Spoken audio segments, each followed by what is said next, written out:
ဒီနေ့ Microsoft Excel lesson 6ကိုလေ့လာကြရအောင်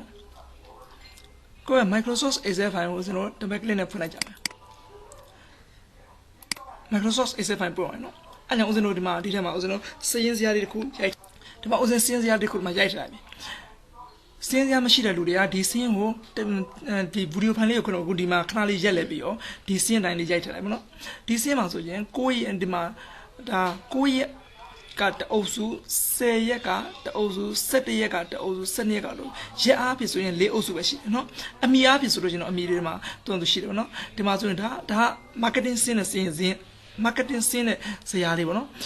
ဒါဒီနေ့9ရက်နေ့ဆိုလို့ရှိရင်ကြော်ကဒါကုမ္ပဏီဝန်ထမ်းကကြော်ဒီ Play Store နေရပါတော့ရန်ကုန်ကိုပြလဲကုန်းစီ TV ပြဖို့တော့ဒီမှာဒါကုံကြလမ်းစီပေါ့နော်သူဒီကြော်ဒီပြတဲ့အခါမှာဒီတွာလာလာဘာညာပေါ့နော်ကုံကြစီဒါကုမ္ပဏီကထုတ်ပေးလိုက်ရပါတော့အဲ့ဒါဇာတ်လေးပေါ့နော်ဒီလိုမျိုးဇာတ်လေးကိုဆွဲလိုက်မယ်နော်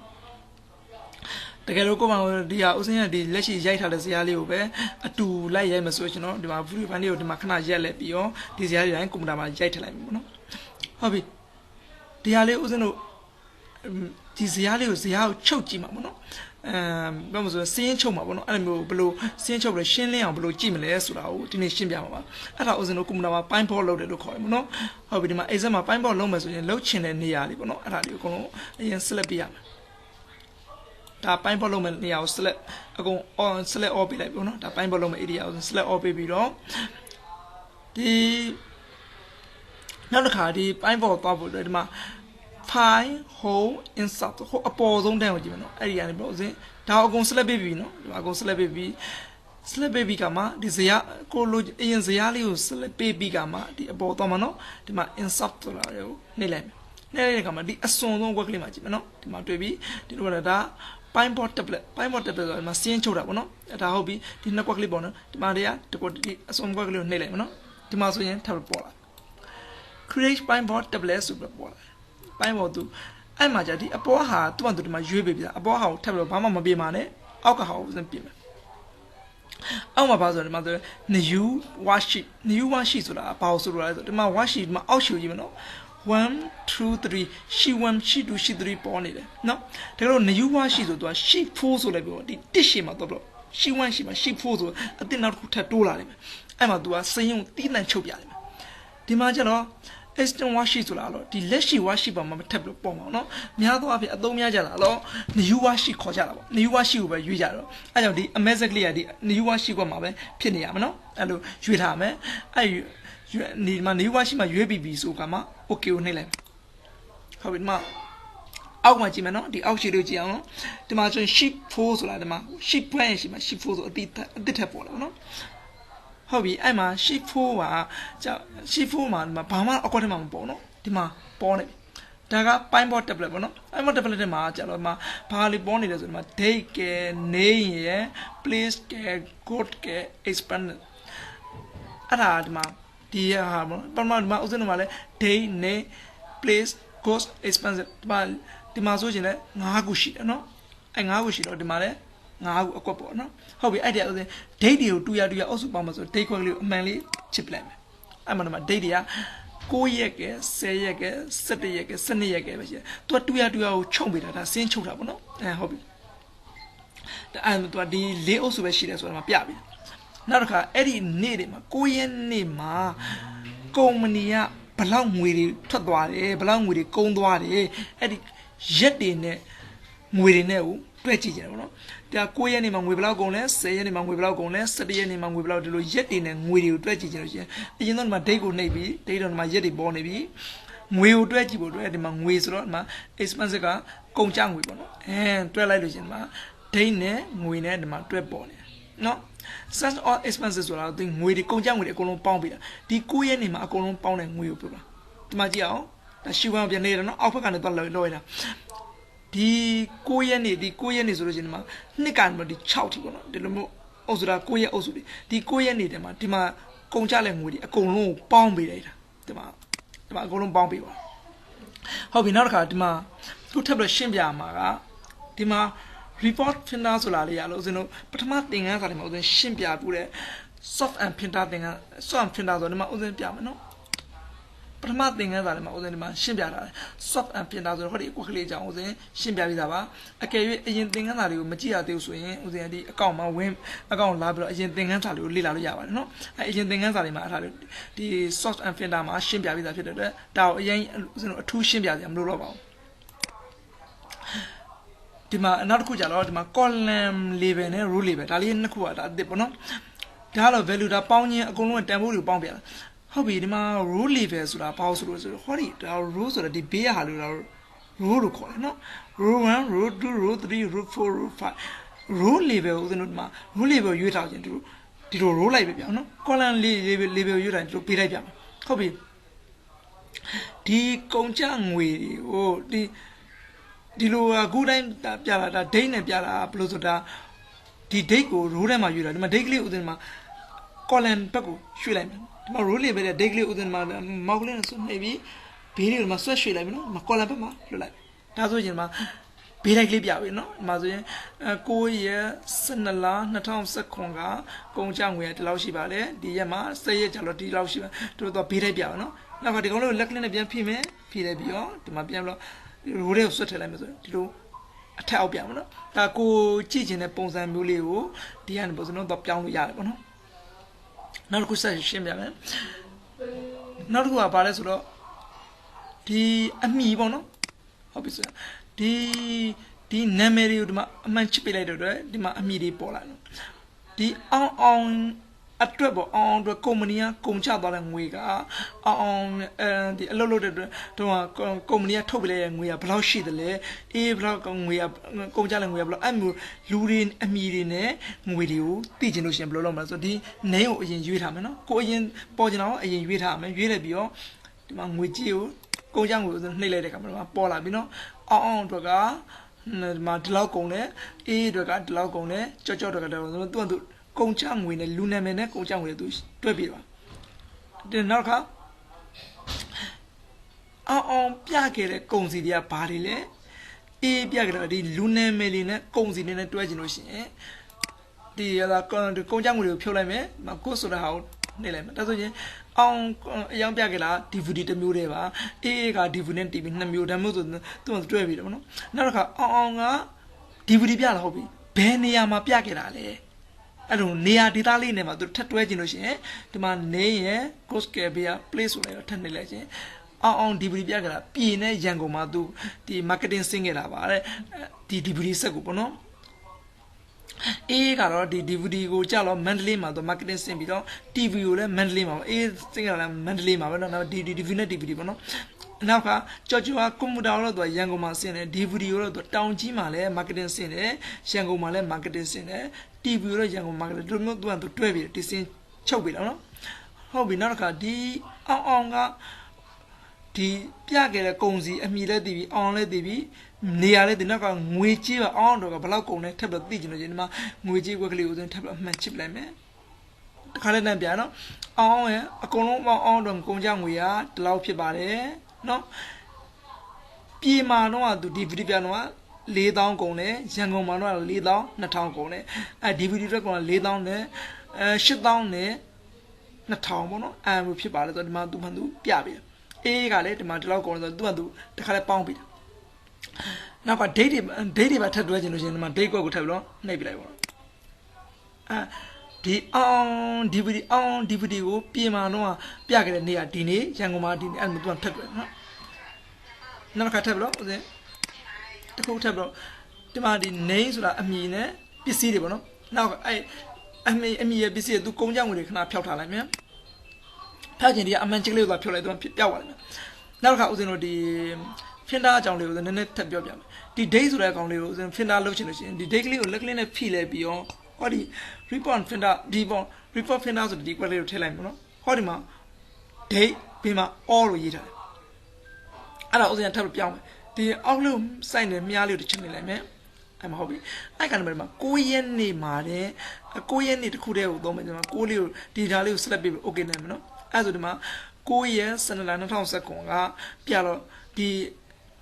ကွန်ပျူတာရဲ့ DVD ရဲ့ဖုန်းရဲ့ TV ရဲ့၄မျိုးကိုပဲ marketing ကုမ္ပဏီကလုပ်နိုင်ပါတယ်ကွန်ပျူတာကိုလုပ်ခဲ့တဲ့လူကတော့အောင်ပါကွန်ပျူတာလုပ်ခဲ့တာထွန်းထွန်းပါဒီ video လုပ်ခဲ့တာကတော့အောင်ပါဒီဖုန်းကို marketing လုပ်ခဲ့တာတော့မင်းပေါ့နော် TV လုပ်ခဲ့တာတော့ကြော်ရဲ့တီးဟိုင်နေရပါတော့နောက်တစ်ခါဒီလူတွေနဲ့အတူပင်သူတို့ကလောက်ခဲ့တဲ့နေရာတွေပါထပ်ပြီးကြည့်ကြည့်လို့ရှိရင်ဟောဒီမှာနေရာ place ကိုလည်းအမှန်ချစ်ပြလိုက်ကြတာဒီကွန်ပျူတာကို marketing လုပ်ခဲ့တဲ့လူကထွန်းထွန်းပမာလောက်ခဲ့တာဆိုတောင်းကြည့်ပါဒါမှမဟုတ်ဆိုစင်းချုပ်လိုက်ရအောင်နော်ဒါဆိုရင်ခုလောက်ဆိုရင်တော်တော်ဒီပေါ့နော်သဘောပေါက်သွားလာပါပြီအမှန်တကယ်တော့ဒီပိုင်းဘောကဒီလောက်မကစင်းတွေကိုအများကြီးချုပ်လို့ရပါတယ်ကိုညံရှိတယ်လို့အများကြီးသုံးလို့ရပါတယ်ဥစဉ်ခုလောက်ပြလိုက်တယ်ဆိုရင်တော်တော်ကိုသဘောပေါက်သွားလောက်ပါပြီနောက်တစ်ခုထပ်ပြီးတော့ရှင်းပြပါမယ် picture ပေါ့နော် picture ကြတော့ကုမ္ပဏီနောက်တစ်ခုဒီမှာ sheet တစ်ခုအသေးယူလိုက်မယ်နော်ဒီမှာ sheet 2ကိုအသေးယူလိုက်ပြီဒီ picture ဆိုတော့ပုံနေထည့်တာပါလဲကုမ္ပဏီ logo တွေပါလေဒါအဲ့လိုမျိုးတွေဒီစရင်စရာတစ်ခုမှာကုမ္ပဏီ logo လေးပါလေဘေးမှာထည့်ချင်တာတော့ဒီပုံလေးထည့်ချင်ဒီမှာ picture ထည့်သွားထည့်နော်အခု picture ယူလိုက်မယ်ယူလိုက်လို့ရှိရင်ဒီမှာကိုဒီမှာအများကြီးပေါ့ဒီကကိုကွန်ပျူတာထဲမှာရှိတာတွေပေါ့နော်ကိုထည့်ချင်တာဘာမှလဲဘယ်နေရာမှာကိုပုံထဲမှာ picture ထဲမှာရှိချင် picture ပေါ့နော်ကို device တွေထဲမှာရှိကိုပုံကိုပေါ့နော်လိုချင်နေရတော့လို့ရွေးပေါ့ဥစ္စာဒီမှာဒီတရားနေဥစ္စာညဆွဲထားတယ်ဒီမှာအဖြူအနိပညာလူငယ်များဆိုတဲ့ဒီ logo လေးပေါ့နော်ဒီဟာလေးဥစ္စာဒီမှာဆွတ်တင်လိုက်ဆွတ်တယ်ဒီမှာပုံအကြီးဖြစ်နေဒီပုံလေးကိုနည်းနည်းချုံပေါ့နော်ချုံရင်လို့ရှိရင်ဒီပုံလေးကိုဒီအပေါ်လေးကိုဒီပုံကိုဘယ်လိုချုံမလဲဆိုရင်ဒီကမြားလေးဒီအပေါ်တင်းနေတော့ဒီအပေါင်းလိုက်လာဆိုရင်အောက်ကလေးကိုဒီမှာဆွတ်ချုံလိုက်မယ်နော်ဟုတ်ပြီဒီမှာပုံလေးရနော်ဒီဟာလေးကိုထပ်ပြီးတော့နည်းနည်းထပ်ရှင်းပြအောင်ဒီပုံလေးတွေကိုချုပ်မယ်ဆိုလို့ရှိရင်ဟောဒီလိုခုတိုင်းဆိုဒီမှာမောက်ကလေးကိုဆွတ်တယ်ရင်မြား၄ဘက်၄တန်နော်မောက်ကလေးမြား၄ဘက်၄တန်အဲ့ဒါမျိုးဆိုပုံချုပ်လို့မရအဲ့ဆိုရင်ရွေးအောင်မရွေးနော်ဒီပုံချုပ်နေလို့ရင်ဟောဒီမှာအဆက်ကလေးတွေရှိတယ်တောင်လေးမှာအဆက်အဲ့ဒီအဆက်ကလေးတွေပေါ့မောက်ကလေးဆွတ်တယ်လို့ချင်းဒီမှာဒဗယ်များလေးပေါ့နော်ညာဥပကောင်းဒီဘက်ကောင်းအဲ့တော့အပေါ်မောက်ကလေးကိုလက်နဲ့ဖိလိုက်တဲ့ကောင်အခုလိုအပေါင်းလက်နိုင်ဖြစ်ပါနော်ပုံတိုင်းဆိုဒဗယ်များမောက်ကလေးတွေတော့အပေါင်းလက်နိုင်အဲ့ဒီအပေါင်းလက်နိုင်ဖြစ်ကမှဒီကောင်ဆွတ်ချုံလိုက်ရဒါဆိုရင်ကိုလိုချင်တဲ့အနေထားကိုဦးဇင်းတို့ပုံလေးထည့်ကျင်တော့ထည့်တတ်သွားပြီနော်ကိုမကိုပုံထည့်ကျင်လို့ရှိရင်ဒီမှာနော် insert ထဲကနေတော့ဒီမှာ picture ကိုလိုချင်တဲ့ပုံလိုချင်တဲ့လိုထည့်ပေါ့နော်ဒီမှာလာဆိုအကျဉ်းအကျယ်ကိုကိုမကိုထည့်ပြီးတော့ချုံလို့ရအောင်နော်ကိုချုံကျင်တော့ချုံဒါကိုမကို logo တွေကိုထည့်ကျင်တော့ထည့်လို့ရအောင်နော်နောက်ကဒီပုံလေးတွေကိုစောင်းကျင်လို့ရှိရင်ဟုတ်ဒီမှာကြည့်နော်ဒီချာကြည့်ဒီအပေါ်လေးမှာအစင်းအောင်အစက်ကလေးတစ်စက်ရှိအဲ့အစင်းအောင်တစ်စက်ကလေးပေါ့မောက်ကလေးဆွတ်တယ်လိုက်တဲ့ကောင်အခုလိုမျိုးလေးပေါ်လာအဲ့ဒါက rotate လုပ်တာပေါ့ပုံလေးကိုဆွဲပြီးလှည့်ပြကိုလှည့်ကျင်တဲ့ပုံစံမျိုးတရားလေးကိုဒီ rotate လုပ်တာပေါ့နော်ဒါလေးကိုလိုချင်တဲ့ပုံစံမျိုးရှောက်ပြီးလှည့်လို့ရပါတယ်ဒါဆိုအခြားပုံတွေလည်းထည့်ထည့်သွားတော့နော်နောက်တစ်ခုကဒီမှာ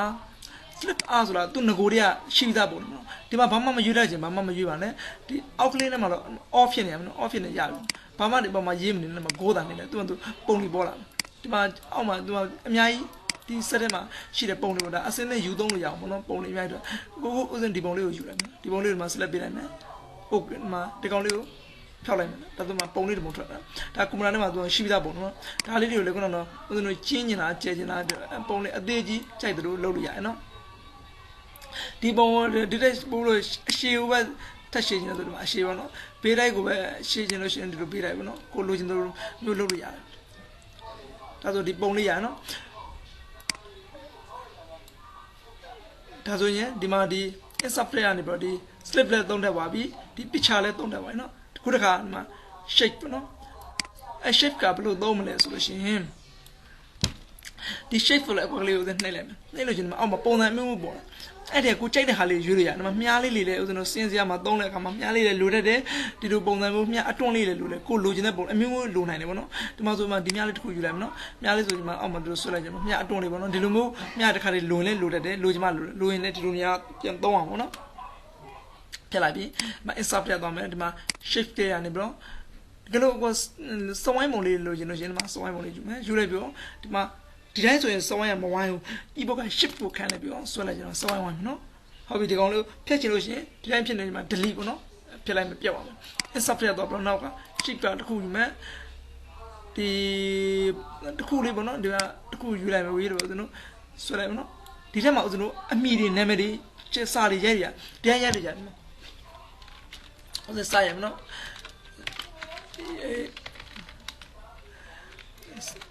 exam ဆိုတဲ့စာလေးကိုကြည့်လိုက်ရတယ်ပေါ့နော်ဒီမှာ exam ဆိုတာလည်းခုနကတည်းကတိတိလေးဖြစ်နေတယ်အဲ့တိတိလေးကိုဦးဇင်းဖောင်းကြည့်မယ်ကြည့်ရင်ဒီကောင်ဒီ exam ဆိုတဲ့စာလေးကိုဒီပေါ့နော်ဒီ exam ဆိုတဲ့စာလေးကိုဦးဇင်း select ပေးလိုက်မယ်နော်ဒါ exam select ဖြစ်ပါနော် select ဖြစ်သွားလို့ရှိရင်ဒါ exam လေးဒီမှာဒီတိုင်းလေး select လေးဖြစ်နေနော် select ဖြစ်သွားတဲ့အခါမှာဘာလို့လုပ်မလဲဆိုဦးဇင်းဒီမှာ home နဲ့ကိုသွားမယ်ဖိုင်ရနေပါဒီမှာပြီးမှာ home ရှိတယ် home တော့ဒီမှာအရွယ်စားကိုကြိုက်တဲ့အရွယ်စားကြည့်ရနော်20 24 28 36ကိုကြိုက်တဲ့အရွယ်စားမှာ36ဆို36လောက်ကြည့်ပေါ့နော်ပြီး insert တော့နော်ဒါ insert ငကိုနေရာပြန်တော့တကယ်လို့ဒီဟာကိုဒီတဲ့စလုံးလေးတွေကိုပါပုံစံလေးဖောက်နေပါလိပြောင်းကျင်လို့ရှိရင် format ဆိုတာကွာရှင်ဒီမှာအပေါ်ဆုံးမှာနော် file home insert အဲ့ဒီအကွက်ထဲမှာဟိုဒီမှာအစွန်းဆုံးကွက်မှာနော် format ဆိုတော့ကွာရှင်အဲ့ format တော့သွားလိုက် format တော့ဒီစလုံးတွေကိုကွာပြောင်းကျင်ဒီမှာအမျိုးမျိုးပြောင်းလို့ရနော်ဒီမှာကြိုက်တဲ့ပုံလေးပြောင်းရဒီမှာနောက်ပြီးတော့ဒီအောက်ကလေးထပ်ပြီး select ပေးလိုက်ရတယ်ဆိုပြီးကိုလိုချင်တဲ့ပုံလေးအောက်မှာလည်းထပ်ပြီးပြောင်းလို့ရနော်အပြားထဲမှာအပြားဆုံးလို့သိရင်ပေါ့အနီဆုံးတဲ့ပုံပေါ့နော်ဒီလိုမျိုးဆိုရင်ကိုကြိုက်တဲ့လိုလေးပြောင်းလို့ရတယ်ဒီဟာလေးကိုနောက်ကဒီ excel ဆိုတာအလဲကောင်တက်တယ်ဥမှာထားခြင်းတယ်ပေါ့နော်အဲ့ဘယ်လိုပြောင်းမလို့ဆိုရင်ဒီအပေါ် file ပေးရမှာ home နဲ့တော့မယ် home နဲ့ဆိုတော့ဒီမှာ alignment လေးတွေဥစဉ်အလဲကောင်ရွေးရချင်တာအလဲကြအောင်နော် format နဲ့ပြန်သွားမယ်နောက်ကကာလာကြီးပေါ့ဒီနောက်ကကာလာဥစဉ်အယောင်ပြန်ပြောင်းခြင်းသွားလိုက်မယ်အယောင်လေးကိုကြိုက်တဲ့အယောင်လေးပြောင်းလိုက်ရနော်ဒီလိုမျိုးပြောင်းလို့ရအဲ့ဒါဆိုရင်ဒီဟာလေးကိုလည်းဥစဉ်တို့ဒီဟာကိုလည်းဥစဉ်တို့ကြိုက်တယ်လို့အသေးကြီးပေါ့နော်လောက်ရဒါဆိုဥစဉ်တို့ဒါလေးကိုနည်းနည်းသုံးထပ်သွားပြီပေါ့နော် insert ရနေပါဒီ shape တွေကိုလည်းသုံးထပ်သွားရင်တော့ဘယ်လောက်ဆိုရင်ဒါဆိုရင်အဲ့ဒီနောက်တစ်ခုထပ်သုံးပြပါနော် shape တော့ဒီမှာ smart ဒီပုံနဲ့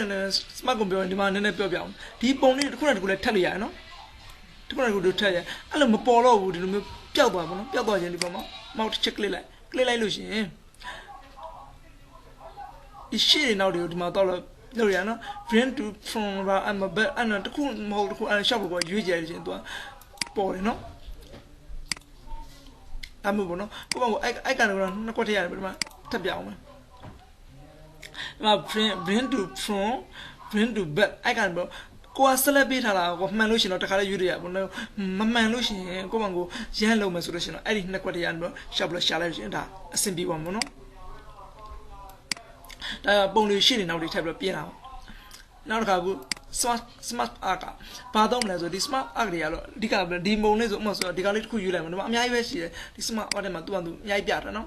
်ဒီပုံလေးတစ်ခုယူမှာ okay ပြလိုက်မယ်နော်ဒီမှာဒါလေးကပမာတော့ဥပမာ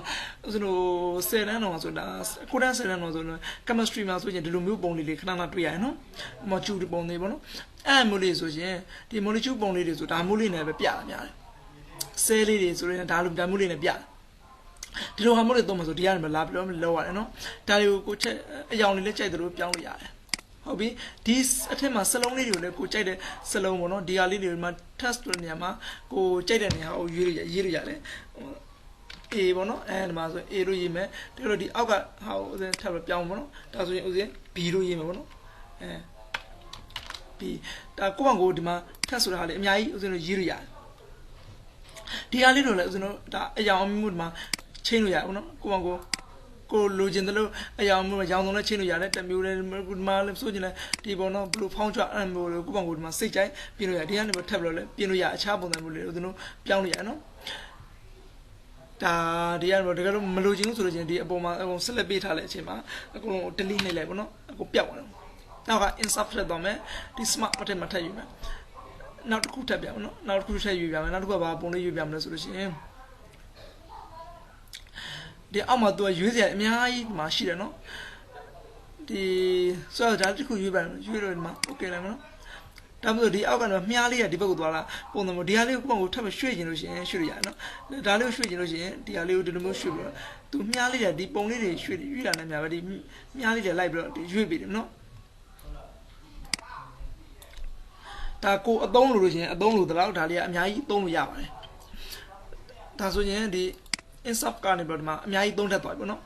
်အဲဆိုရင်ဒီ smart art လည်းသုံးတယ်ဒါကတော့ screenshot ရိုက်တာပေါ့နော် screenshot ရိုက်တာဘာမှမထူးဆန်းပါဘူးဟိုဦးဇင်းတို့ရိုက်နေကြတိုင်းလည်းရိုက်လို့ရပါတယ်ဟိုလိုတကယ်လို့မရိုက်တတ်လို့ရှိရင်လည်းဦးဇင်း အကောင့်ထဲမှာအရင်တင်ပေးထားတယ်ရှိတယ်အဲ့ဒါလေဒီဥစဉ်ကဒီ Facebook အကောင့်နော်ဒီအကောင့်ထဲမှာဝင်ပြီးတော့ကြည့်လို့ရပါတယ်အရင်ဥစဉ်ကွန်ပျူတာနဲ့ screenshot ရိုက်နည်းတွေအကြောင်းဥစဉ်အများကြီးတခြားရှင်းပြထားတယ်ရှိပါအဲ့ကနေပြန်ပြီးတော့လေ့လာလို့ရပါတယ်နော်ဒီရိုက်ချင်တယ်ရိုက်ပေါ့နောက်တစ်ခါဒီပုံလေးတွေကိုနောက်တစ်ခုရှင်းပြချင်တာဒီပုံလေးတွေကိုညီညီညာထပ်မှာပေါ့နော်ဒီဆိုရဆိုဒီ Excel ဆိုတဲ့ဒီပုံလေးရေနော်ဒီ Excel ဆိုတဲ့ပုံလေးရေဟိုဒီလူပုံလေးရေအဲ့လိုမျိုးညီညာထပ်ပါအောင်ဒီအဲ့မထပ်ပဲနဲ့တညီတညာတဲ့အလေကြကြထပ်မယ်ဆိုရင်ဘယ်လိုထပ်မလဲဆိုတော့ပြောပြအောင်နော်အဲ့ဒီလောဆိုဒီကိုထက်ချင်တဲ့ပုံလေးတွေမှာ select ပေးတာမနော်ကိုလောဆိုမှာ Excel ကို select ပေးတာနော်ဆိုတော့ဒီဟာကိုဒီလိုနော်